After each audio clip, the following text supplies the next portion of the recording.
Hey friend, welcome back. I'm glad you're here with me today. Today we are getting into part 3 of our series on saving money on groceries. I want to help you reduce your food bill, your food expense total for the month, because that is typically one of the largest expenses for families each and every month. And there are so many different tips and tricks that help us reduce our costs. So jump in today. If you haven't caught parts 1 and 2, I will link them in the description for you. And I hope this episode blesses you and helps you save a lot of money for your family. Did you know we have a Facebook group called Frugal Living for Families? I would love to have you come join me over there.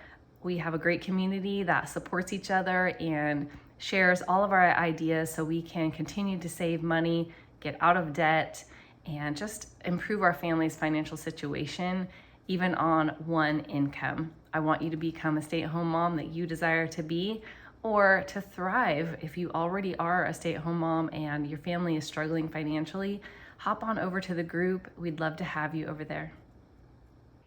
All right, let's jump right on in to part 3 of our Saving Money on Groceries series. So the first tip I have for you today is to buy larger sizes of snack foods and portion them out yourself. You've probably noticed or even purchased before the boxes of snacks that are in separate little packs. So for example, like goldfish crackers, you can buy a box of, I don't know, 8 or 10 or 12 little snack size portions already pre-packaged for you, which are great for kids' lunches or grab on the go, easy snacks if you're heading out of the door, but they cost a lot more money per serving. And it's just as easy to portion them out yourself. So if you buy larger amounts, like the largest amount of goldfish crackers, for example, if it's the best price per serving, sometimes it isn't. So I've mentioned that on a prior grocery savings episode. Sometimes a smaller package is actually more economical per serving if that one happens to be on sale and the larger size isn't. So make sure you have already purchased the best price per serving package, and then go ahead and portion it out yourself. So you can put them in little Tupperware or glass containers. You can put them in little baggies, whatever it is that you prefer. Put them in individual size servings, and they're already ready for your kids to grab, for you to throw into your kids' lunches, or grab to take on the road. A side bonus of this tip is it causes your family to have a little bit more mindful snacking. I don't know if you have any kids like mine, but if they get the whole bag of pretzels, they don't know when to stop. They don't stop. They're not thinking about it, especially if they're doing something else at the same time, like reading a book, playing a game with friends, whatever it is, they are just grabbing and grabbing without actually thinking about it. So the individual portions is also going to save you money, because that is all they get, and they will stop when that portion is done. And of course, if you are portioning your snacks into reusable containers, then you're saving additional money as well. All right, another tip I have for you, it does take a little bit of a learning curve, so I recommend starting small, and that is to grow something yourself.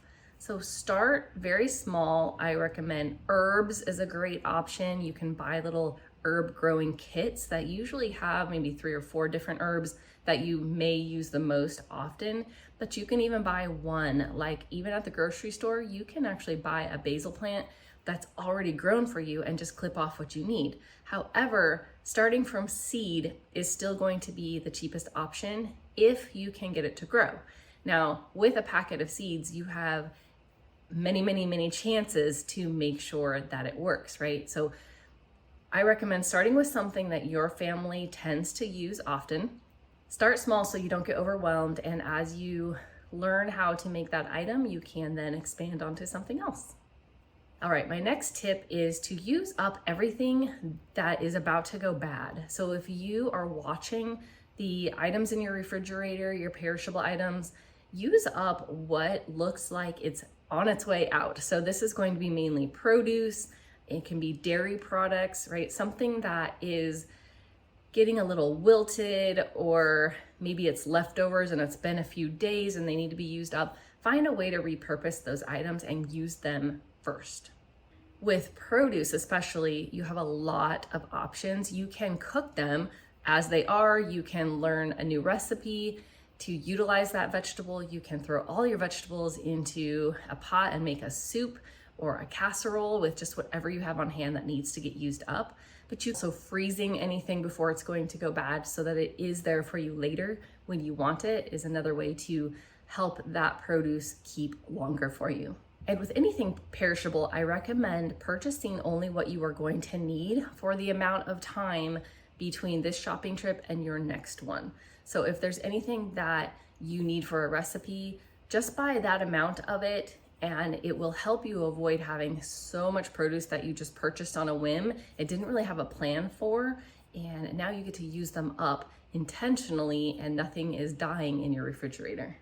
All right, another tip for using up the items and you're not really sure what to use it for, I recommend supercook.com. And you can put in whatever ingredients you have on hand and it will pull up tons and tons of recipes for you that you can make with what you already have on hand. It's a great way to utilize what you have without purchasing more. This is also a great website in a pantry challenge or a no spend challenge for food.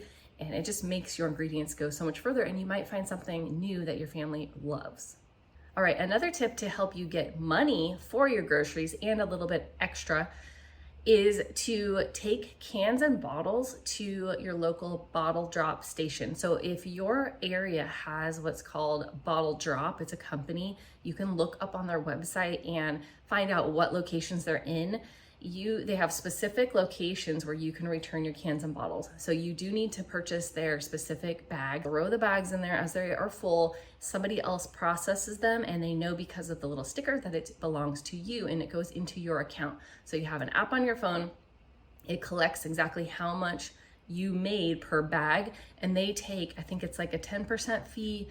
It's a small percent of the bags. So what I like to do is actually watch for free cans and bottles on Facebook Marketplace, on my local Buy Nothing group.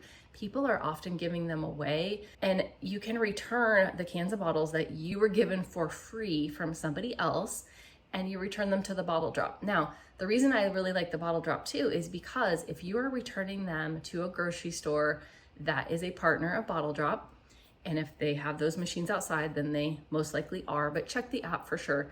But if it is a grocery store you shop at, they will add an additional 20% to what you turned in for cans and bottles, and you get an extra 20% of that amount if you choose to spend your money at that store. So I return our cans and bottles. I'm always looking out for free ones. I have people who just know that I like them and just give them to me. And at our local Fred Meyer, which is a Kroger store, they are a Bottle Drop partner, and whatever the amount I return, I get an additional 20%. I use that money for groceries. All right, another way to help with your groceries is to use rebate apps. I'm sure you have heard of some of the main ones like Ibotta and Fetch. There are several different apps, so I will link them into the description. Note, those links are affiliate links. They are to my account. So what happens is you get a little extra something and so do I. It doesn't cost you any money. These are completely free apps to use, but by using the link, you get a little bonus and I get a little bonus. So it's a great way to, as a win-win for both of our families. But they are great ways where you can just scan your receipts, collect points, and turn those points in to gift cards for stores that you shop at. A lot of times it's the groceries, like with Ibotta and some of those apps, you actually are getting bonus points for buying specific items. So you can check the app in advance. Also, there are tons of Facebook groups and websites, blogs that will actually show you great matchups to what's on sale at your specific grocery store, and that also has rebates to make it even less. So this is a great way to stretch your money. You're getting certain items for your family on groceries, but you're getting all of these rebates back as well, which makes them cost much less. All right, another tip is to stretch the time between your grocery shops. So if you tend to go weekly, try to get enough groceries, try to really maximize what you already have on hand and get through 2 weeks if you can. Now that might be a stretch if you're used to going weekly, so try waiting 10 days to go. If you can go every 10 days, you're only grocery shopping 3 times in a month instead of 4. So by utilizing what you have on hand, stretching what you have, getting creative, you can actually go to the store less. Now, if you buy the same items you would buy for your meal plans and you go less, you're still spending the same. However, how you're actually spending less is typically, if you are like me and most other people, when you go to the grocery store, there's at least one thing you see that you add on. So by going less, you're just avoiding how many times you are adding on something that you didn't plan to buy. All right, now another tip that our family loves is to have one of your dinners each week, or even 2, depending on what you've been making, as a leftover night. So this is less stuff you actually have to buy. You're utilizing whatever happened to be left over and saved in your refrigerator during the week, and you plan a night where you pull all of it out, it's all on the counter, and everybody comes in and chooses whatever they choose to eat first. So I let them choose, and we're using up all the leftovers. So we're not using anything new up. We're not using any more ingredients that we already have. These are ones we've already used that just happen to be leftovers, and we make a dinner of it where everybody's maybe eating something different, and that's okay. All right, another tip I have, which will go along with a lot of these tips, is just to commit to being a no-waste family. So by being a no-waste family, that means you are using up every piece of food that you bring into your home, and you are not wasting anything, having to throw it out and it went bad before you were able to use it up. You are freezing it at least.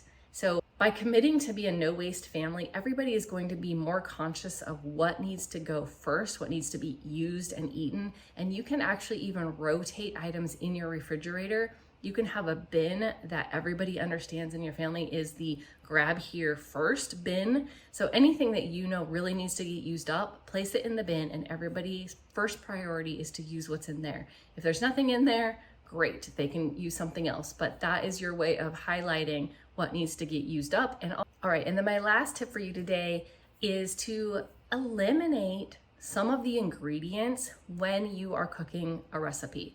So if you follow recipes, there are often ingredients that really don't make or break the taste of the recipe or the overall outcome. A lot of times these are some of the spices. Maybe they have 5 or 6 spices in their list, which honestly, I used to avoid recipes that had too many ingredients. But now what I've done is I've noticed which ones I would not even bother with, and it reduces the number of ingredients in the recipe, which opens up more recipes for me to try for my family. I do like to add in something new every so often, but with items I already have. I don't like to go out and buy a bunch of ingredients. So if there's 5 or 6 different spices and you have 4 of them, just use the 4 of them. Maybe add in a little bit more of any of those to compensate for something that you're leaving out. A lot of times the garnish on top, like if it's chives, maybe you love chives. My family doesn't really care. My kids don't even like them. So I just don't even bother. Sometimes it might call for garlic and ginger, and I leave the ginger out because we don't have any on hand and our family doesn't love very much anyway. So look and see what you could omit from the ingredients on the recipe, and you will be using less stuff without actually compromising the end result. All right, so I hope that those tips really help you save money on your food budget every month. I hope they help you start seeing where you may be wasting food or having stuff thrown out, and just be more intentional in your kitchen. It will allow you to enjoy fresh meals more often and really get more creative and probably enjoy cooking a little bit more. But in the long run, it will save money from ingredients and food that you need to buy.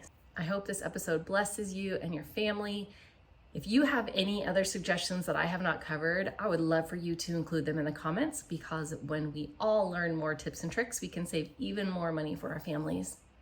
So take care, blessings to your family.